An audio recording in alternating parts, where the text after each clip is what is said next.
कहते हैं मोहब्बत इंसान को जीना भी सिखाती है और अगर वो अधूरी रह जाए तो तोड़ भी देती है। आज की हमारी कहानी ऐसी ही अधूरी मोहब्बत की है, जहां चाहत थी, अरमान थे, लेकिन उस चाहत का अंजाम बना खून, लाश और मातम।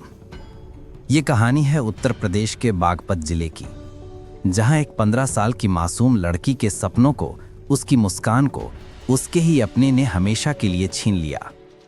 गांव की गलियों में खिलखिलाती हंसी, सफेद दुपट्टे में लहराती एक किशोरी, सिर्फ 15 साल की। पिता का साया पहले ही उठ चुका था, लेकिन मां की आंखों में बेटी के लिए बड़े सपने थे। बेटी भी मासूम थी, हंसमुख थी और पढ़ाई में होशियार थी।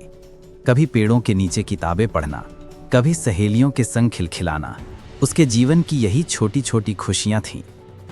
दिल में अरमान था, पढ़ लिख कर बड़ी इंसान बनना है, पर जिंदगी की किताब में उसके लिए कुछ और ही लिखा था।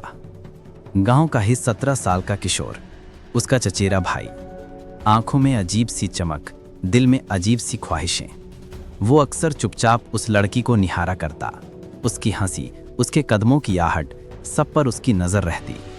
धीरे धीरे उसकी चाहत जुनून में बदलने लगी।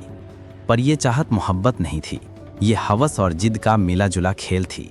उसने लड़की से अपने दिल की बात कही, लेकिन जिस अंदाज में वो ज्यादा जिद थी, रोमांस नहीं, इनकार और रिश्ते की मर्यादा।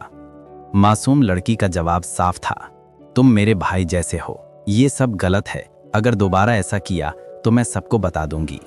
उसकी नरमी, उसकी आंखों की मासूमियत, सब कुछ उस पल बदल गया। लड़की ने जो इनकार किया, वही इनकार किशोर के दिल में आग बनकर जलने लगा। उसे लगा उसके राज खुल जाएंगे, उसकी इज्जत मिट्टी में मिल जाएगी। यही डर, यही गुस्सा और यही अधूरी चाहत अब एक साजिश में बदल चुकी थी। 28 अगस्त 2025 की रात। गांव में चांदनी थी, लेकिन एक घर में अंधेरा पसर चुका था। लड़की अकेली थी। आरोपी धीरे से घर में दाखिल हुआ।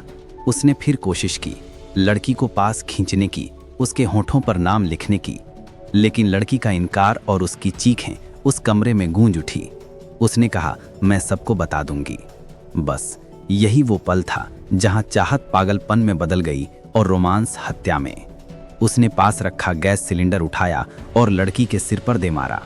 वो जमीन पर गिरी, खून बहने लगा, लेकिन दिल अभी धड़क रहा था।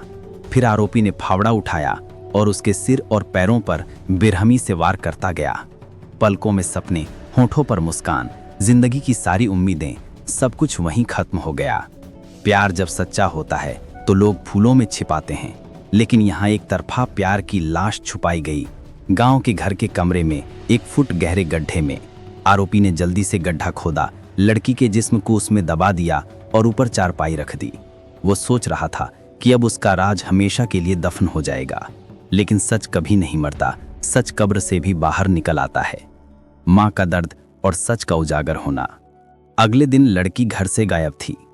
माँ की आंखें अपनी बच्ची को ढूंढ रही थी। गांव में शोर मच गया। पुलिस आई, घर की तलाशी ली। चारपाई के नीचे की मिट्टी ताजा खुदी हुई थी। जैसे ही मिट्टी हटाई गई, सबके होश उड़ गए। गड्ढे में वही मासूम लड़की थी जो कल तक सपने देख रही थी, आज खामोश पड़ी थी। माँ चिल्लाई, रोई, बेहोश होकर गिर गई। गांव वालों की आंखों से आंसू रुक नहीं रहे थे।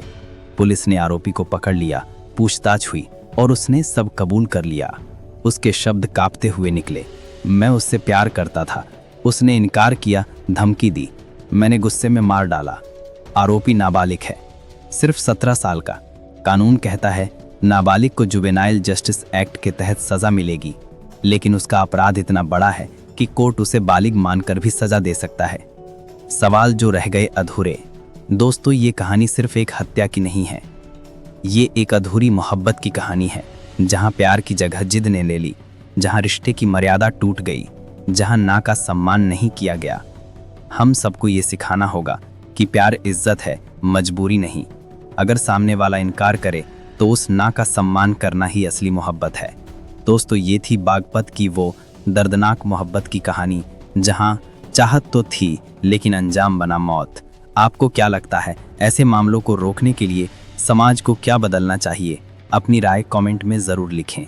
अगर आपको ये स्टोरी दिल को छू गई हो तो इसे लाइक करें, शेयर करें और चैनल क्राइम स्टोरी वॉइस को सब्सक्राइब करना ना भूलें। हम फिर मिलेंगे एक नई स्टोरी के साथ। धन्यवाद।